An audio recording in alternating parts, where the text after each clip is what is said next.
பா திமுகவும் அதிமுகவும் கூட்டணி வச்ச என்ன தப்பு? இல்ல எனக்கு புரியல. அதில என்ன தப்பு இருக்குது? அவங்க என்ன பங்காளி கட்சி தானே.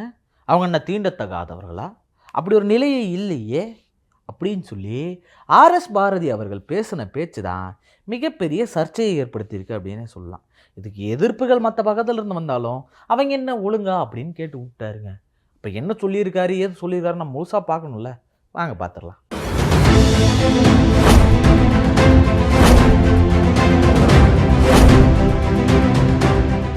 அதாவது திமுக, அதிமுக கூட்டணி அப்படின்ற பேச்சுகள் ஏகப்பட்ட நேரங்கள்ல சர்ச்சையா கிளம்பிச்சு. ஆனா, இல்ல அப்படி ஒரு பேச்சுவார்த்தையே நடத்தல அப்படின்னு சொல்லி ஸ்டாலின் அவர்கள் கூட ஒரு இடத்துல சொன்னாருன்னு வச்சுப்போமே. ஸ்டாலின் அவர்களோ, இந்த பக்கம் அதிமுகல இருந்து எடப்பாடி அவர்களோ, இல்ல அப்படின்ற ஒரு மறுப்பே குடுக்கல. இவங்க ஏன் இப்படி இருக்காங்க? என்ன எப்பேர்ப்பட்ட கட்சிகள் 2 பெரிய கட்சிகள். இப்ப இவங்க 2 பேர் தான் வரணும். இதுக்கு மாறா வேற யாரும் வந்துறக்கூடாதுன்ற நெனப்புல இவங்க இருக்காங்களா? இந்த நெனப்புல இருந்து இவங்க மாறவே மாட்டாங்களா? என்ன இது? இவங்க 2 பேருக்கு எதிரா யாரோ ஒருத்தர் வந்துறக்கூடாது. இங்க ஒருத்தர் உருவாயிடக்கூடாது. மாற்று கட்சி வந்துறக்கூடாது. அதுக்காக இவங்க திரும்பவும் கூட்டணி சேர்றாங்களா? அப்ப கூட்டு சதி தானா இது எல்லாமே? அப்படின்னு சொல்லி இந்த அர்த்தத்தில பேசின சண்முகம் அவர்களுடைய கருத்து குறித்தும் ஏன் இப்படி பேசியிருக்காரு அப்படின்னு கேட்டதுக்கு, சிபிஐ, சிபிஎம் மட்டும் என்ன? அவங்க மட்டும் என்ன செஞ்சிருக்காங்க? இதுக்கு முன்னாடி அதிமுகவோட அவங்க கூட்டணி வைக்காதது மாரியே பேசுறாங்க. 62ல அவங்க பிரிஞ்சாங்க. பிரிஞ்சதுலேருந்து என்ன செயல்பாடுகள் எடுத்திருக்காங்க? அதுக்கப்புறம் அவங்க போய் 2 பேரும் ஒண்ணா இணைஞ்சு தானே செஞ்சுட்டு இருக்காங்க. அதே மாரி தாங்க இங்கிருந்து போனவங்க தான் அவங்களும் அதிமுகவினரும். நீங்க வேணா பாருங்க, எதிர்க்கட்சியில உட்கார்ற அந்த வரிசையிலே பார்த்தீங்கன்னா, இணக்கமா தான் உட்கார்ந்துருக்காங்க. ஒரே ஒரு இதில தான் உட்கார்ந்துட்டு இருக்காங்க. ஆளுங்கட்சிகளும், எதிர்க்கட்சிகள் உட்கார்ற வரிசையில ஒரே வரிசையில தான் உட்கார்ந்துட்டு இருக்காங்க. இப்ப அதிலேருந்தே நமக்கு தெரியுதுல்ல.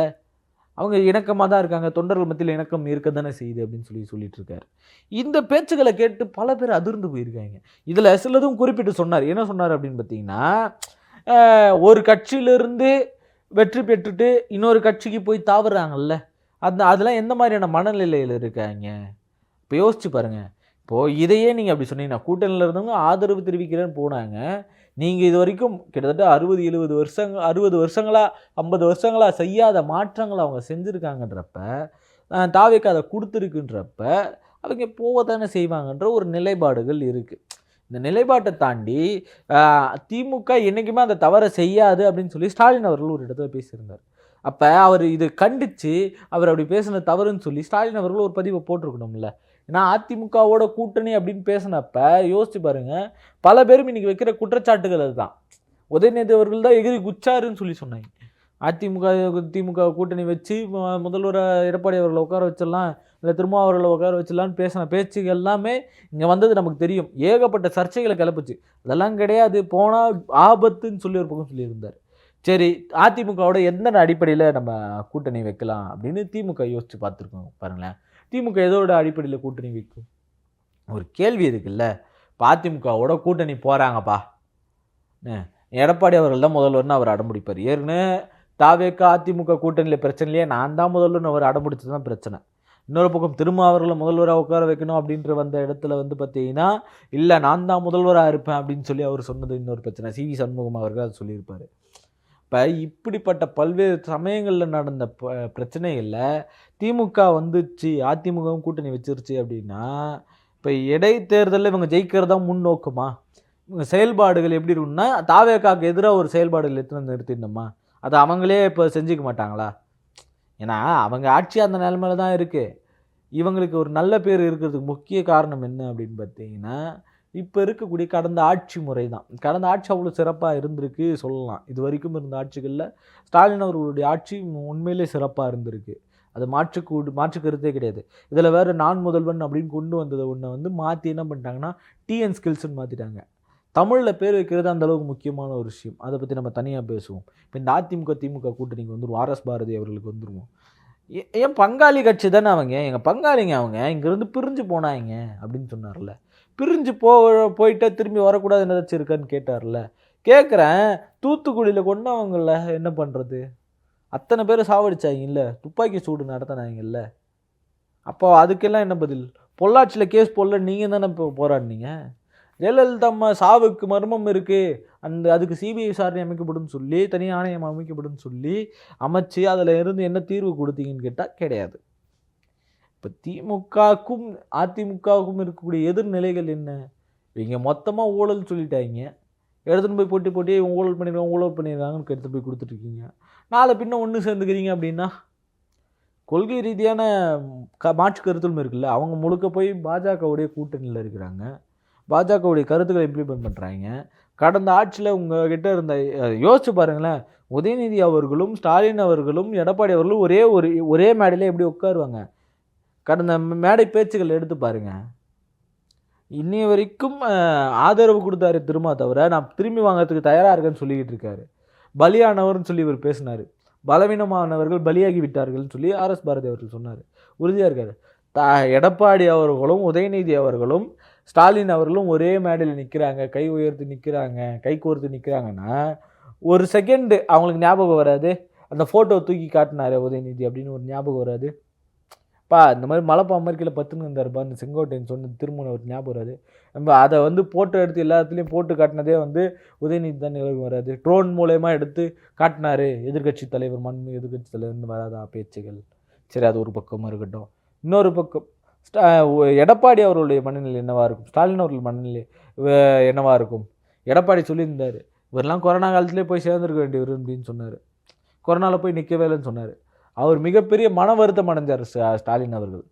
கொரோனா பீரியடில் நான் போய் உட்கார்ந்தேன் அப்படின்றதுனால அங்கே நடந்த செயல்முறைகள் என்னவாக இருந்துச்சு அப்படின்னா, மனைவி அவர்கள் கோச்சிக்கிட்டாங்க. அவங்க 2 வாரம் என்கிட்ட பேசலை, அதுக்கப்புறம் தான் சமாதானப்படுத்த வேண்டியதாக இருந்துச்சு அப்படின்னாங்க. 10-15 நாளைக்கு பேசலை அப்படின்னா, கொரோனா டைமில் அவர் இறங்கி நின்னார். அப்படி நின்ன இடத்துல, மக்களுக்காக நின்ன இடத்துல, இவர் வரவே இல்லைன்னு சொன்ன இடத்துல, கொரோனா காலத்தில் போய் சேர்ந்துருப்பார் இவரெலாம் அப்படின்னு சொன்ன இடத்துல, காணாமல் போயிருப்பாருன்னு சொன்ன டைமில் யோசிச்சு பாருங்க. காணாமல் போயிருப்பார் அப்படின்னா என்னவா இருக்கும்? அப்போ இதெல்லாம் பேசிட்டு எப்படி போய் பக்கத்தில் நிற்க முடியும்? அதை தாண்டி கலைஞர் அவர்களை ரூம்குள்ளேயே அடைச்சி வச்சுருந்தாங்கன்னு பேசினாங்க. என்ன நடந்துச்சுன்றது எல்லாருக்குமே தெரிஞ்ச விஷயந்தான்.